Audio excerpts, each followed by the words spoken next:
Growing up, I didn't really know what a genre was. Mario was Mario, Zelda was Zelda, and Street Fighter was the game my mom and dad would always beat me at. And I'm not going to sugarcoat it, I sucked at fighting games, and even now, I am not the best at them.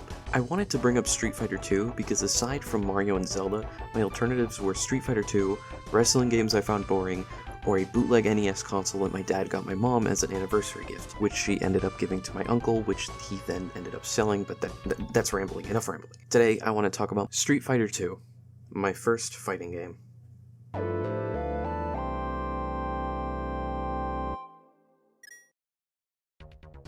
Part of what made Street Fighter II so special was it was a competitive game the likes I'd never seen before. The only games that we had were Mario, where you take turns, or Tetris, where you stacked blocks until one of you fumbled. Usually the games we had were pretty simple control-wise. A was to jump, holding B was to run, etc. But with Street Fighter, you had 3 different types of kicks, 3 different types of punches, and based on your movement and button combinations, you'll do special moves that each character has that the other one wouldn't. So everyone was unique in their moveset. It wasn't like Mario and Luigi just having the same pool but being a different skin swap. Everyone was special, different, and objectively there were some characters that were better than others. Also, something I didn't know as a kid was to block an attack, you just had to walk away from your opponent while they hit you. Continuing on, one of my favorite parts about this game are the characters. Without diving too deep into the lore, Ryu and Ken trained at the same dojo. Ryu is serious, Ken is the funny one.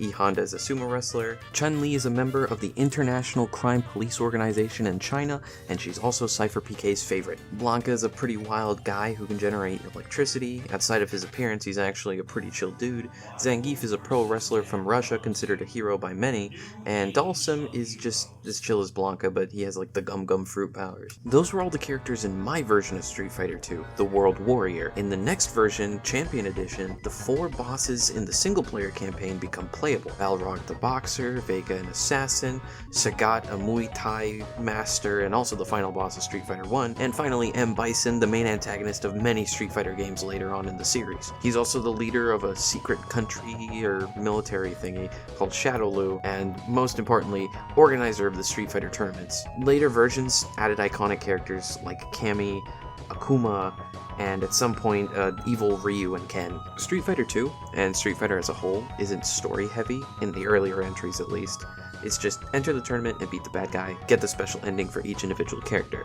You know, I don't mind the fact that this game isn't carried by one major grand plot like, let's say, Street Fighter V or Street Fighter VI, but I love the fact that it's about the individual characters. Part of the reason I mentioned the characters so briefly is because of that. You start off the game knowing the characters by their countries and movesets, and you're rewarded for beating the main mode by learning things about them that you never would have before. I was so bad at the game as a kid that I don't remember receiving any of the endings. So I didn't really know at the time that Ryu was always trying to grow strong, or Ken got married immediately after the tournament. Blanka was just a guy who lost his memories in a plane crash, and Chun-Li was trying to avenge her father. We don't talk about the rest of the ending, though. In Street Fighter, the characters are the story. The game has its own timeline with character growth that spans in each and every game, along with revealing more things about the characters to add to their ever-expanding lore. Even with later entries having their own campaigns that bring all the individual stories together, I love to see the way these characters grow on their own and how it's just marvelous. I just think that's marvelous. I feel like everything I've said up to this point, praising the game, explaining the game, is just an understatement to how good it is. But this was my gateway into fighting games. In more recent years, I got into Dragon Ball FighterZ, the Injustice games, Mortal Kombat, JoJo, and around the time of starting the script, I got Tekken 7 because I wanted to try a slightly different fighting game, and I didn't like it, so I refunded it and then bought Street Fighter 6 instead. And you know, there are more fighting games I want to get even now. The main 2 right now off the top of my head are Marvel vs. Capcom Collection.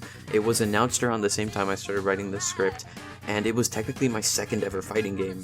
When Disney Quest was still a thing, it was like a Disney arcade thing. I played against a couple, and they kicked my ass because I was like 10 years old, but still, it was my first exposure to like a different, like an even bigger fighting game. basically. Another fighting game I want is Tekken 8 because the customization looks funny, and I really want to try the dancing fighter girl because she looks really annoying to play, and I love playing as really annoying characters against my friends. I learned the combos for them just to piss people off. That's all from me. I just wanted to make a quick video talking about something from my childhood because of how hyped I am for Marvel vs. Capcom Collection. Please like and subscribe, support me on Ko-fi, and God bless y'all.